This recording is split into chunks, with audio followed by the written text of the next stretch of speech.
Time now for the voice of the land on the Big Play Network with your hosts, Kevin Arnold and Always Positive Jay. The NBA, they heard that we were announcing, had made a huge announcement, so they had to go and make a big old announcement today. They had to make a big announcement. Like, voice of the land, we got to try to trump them, which they can't. I'm pretty sure a Woj bomb is much bigger than a VTL bomb out there on Twitter. Whatever. But the NBA did agree to, as they kind of, I know that they redid their collective bargaining agreement. There's not going to be any sort of work stoppage or any issue between the league and the Players Association. One of the things that they agreed to is the limit on, or getting rid of the limit on max players that you can have. Right now, you can't have more than 2. And Woj even put in his tweet, he mentioned the Cavs directly. Why does it affect the Cavs? In a good way, that's because you already have Donovan Mitchell on a max contract. You have Darius Garland, who signed a max contract. Who is the next person on this team that needs a max contract? Evan Mobley, who's coming into his own right now. Who's coming into his own, and you know the team would want to offer that, but they would have to finagle the other 2 contracts, so only 2 of those 3 players would have what the league would consider a max contract and try to find a loophole. They don't have to do that anymore. And no matter where you're at with the salary cap, you, as the team that has the bird rights of a player, the players on your team, you are allowed to offer the most money. Even if you don't have him, we've already seen Dan's willing to pay the luxury tax. So as this team, to try to keep them together and keep this window open for as long as you can, as they continue to develop and come into their own, you now have that opportunity to have all players and give them the money they deserve, they earned, and they're asking for. I mean, this is huge. This is monstrous for us.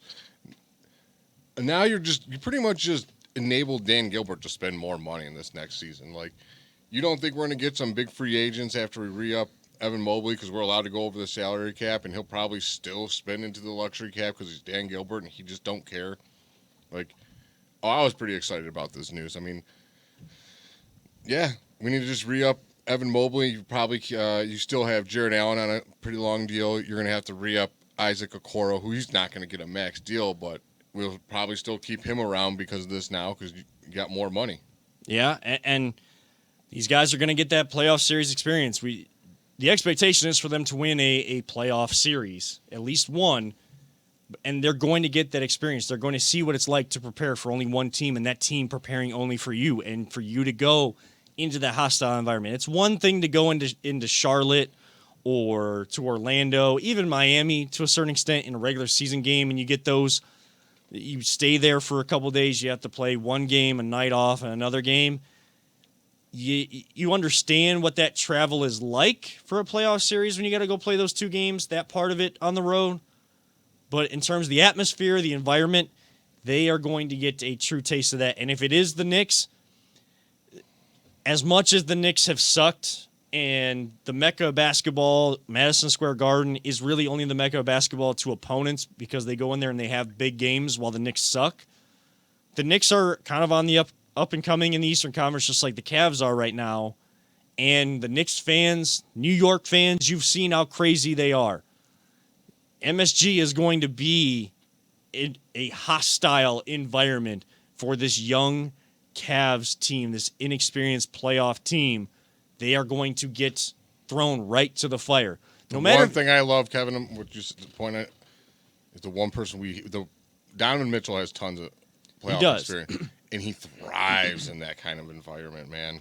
He thrives in that kind of environment. I need Spike Lee to get out there and get him mad, do the choke thing to him or something. Well, we've seen several times this year. We saw the look in his eye during that 71-point game. I think there was another. I think it was Jane and I went to a game. I think it was against Indiana, and the Cavs were down 10 or 12, and they were struggling all night. They just couldn't get over. They couldn't get through that double-digit barrier. It was like 10 to 12 this whole time. It felt like the Cavs could make a run, then they make a mistake. Mitchell gets into a little tie-up. He holds on to the ball a little bit with the opponent. I forget who it was. It might have been Miles Turner. I know what you're talking about, and they went for the jump ball, but he wouldn't let go. He had to win the in-game battle within there, yes. And there was a look in his eye. We've seen that several times. So you still have that guy. He looked right at Okoro. He did it. I'm sorry, I know what you're talking about. There was a look, and he just gave it like a, Man, this and guy's you knew something was about to happen. At least the Cavs weren't going down without a fight that night, and then they ended up winning. Mitchell, same thing against Chicago. He goes for 71. The Cavs come back. They go in overtime. They win that game. So you still have that kind of guy just getting into his prime on this team that has the experience. You're going to need to get everybody else some experience this year, so it's not like Mitchell's just talking to him and it's going somewhat in one ear and out the other just because they don't know what they don't know. Sometimes it's a good thing. Sometimes it's a bad thing. We'll see how that is. The Cavs playing against the Pacers coming up. Then they got a couple in Orlando. They only got 4 games left. The goal is to win a championship eventually, Goal right? is to win a championship. Which we saw today, correct? Which we saw today. We saw a championship game today, Kevin.